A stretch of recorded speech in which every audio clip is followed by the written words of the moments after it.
help the solar energy industry compete with oil, but it would also help the domestic solar industry compete with China, because currently the product is much cheaper than domestic solar. As discussed by Audrey, China has taken the most important step of enhancing cost competitiveness of solar energy. The Chinese government has also taken an active role in forming economic policies pertaining to solar energy.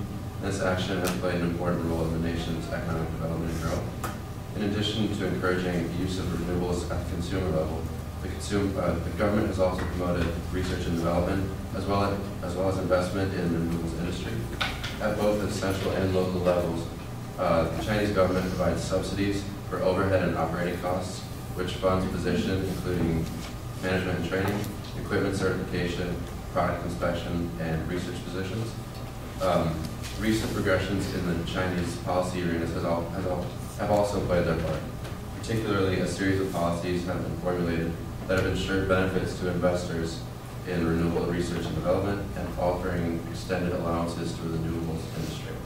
Lastly, as discussed in a recent interview with John Bussey, the executive business editor of Wall Street Journal, issues of clean air and pollution are more intensified in most developing countries, especially in Asia, which makes renewables appear even more appealing. And these social issues brought about by air pollution and energy inadequacies make investment in developments and research in solar energy a high-order political imperative. Okay, so based off of a lot of our research, we came up with sort of one main policy recommendation to equalize subsidies across technology sectors in the United States domestic energy industry. This would help create institutional complementarity between state and market, and the state could help enable fair market competition in the United States, which would, in theory, move us towards an energy transition towards more renewable, stable, sustainable, and secure energy policy within the United States.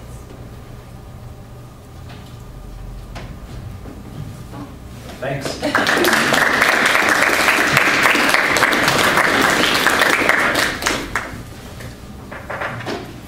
Were there any questions? Well, it seems to me that like a lot of petroleum use is more for vehicle use. So when it's subsidizing solar, like that kind of seems to be hard to replace, because we don't really have like the technology yet on a wide scale, across the United States, like change that. You know, working towards energy, but it's unaffordable for most people. So when taking subsidies away from oil, just drive up gas prices and just kind of make it less affordable for people who need to use it. Yeah, we spoke about this in the paper. Oil is relatively inelastic, so we don't really respond to change in price that much because we're so entrenched in transportation and manufacturing. We use fossil fuels a lot. But incentivizing oil so much, the imbalance almost furthers the problem, because by not driving up the price of oil, we're kind of stuck in this, we think the price is low, but it's actually artificially low. So there is no innovation towards renewable energy that would happen if the price of oil is actually as high as it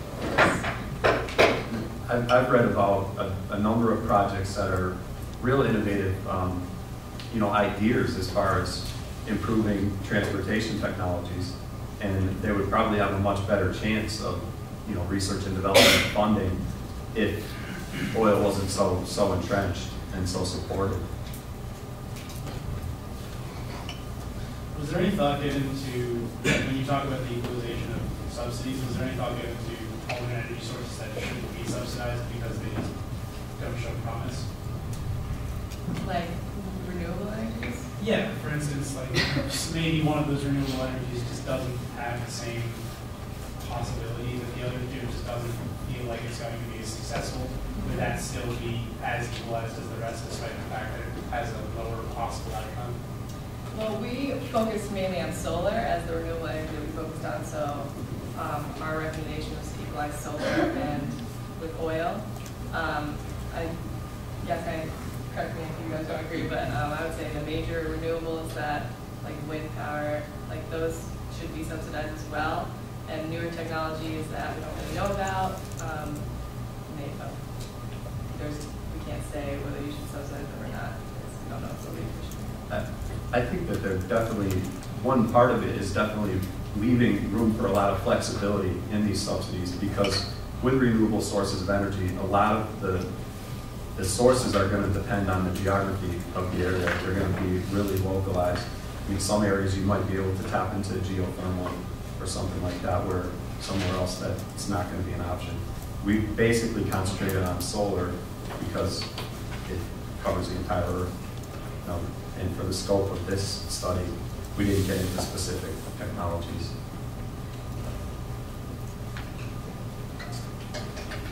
How do you guys account for, I guess, integrating as a major fuel source or a major energy source when different areas of the country have significantly different instances of solar radiation? Do you guys implement a grid-based system, or how did you account for that? We more would focus on market access and market competition.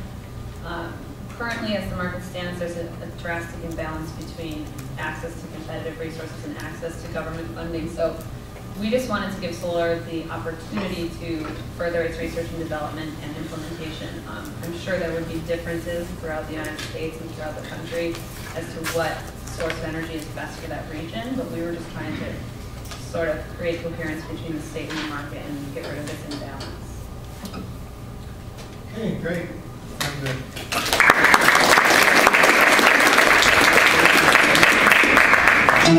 good.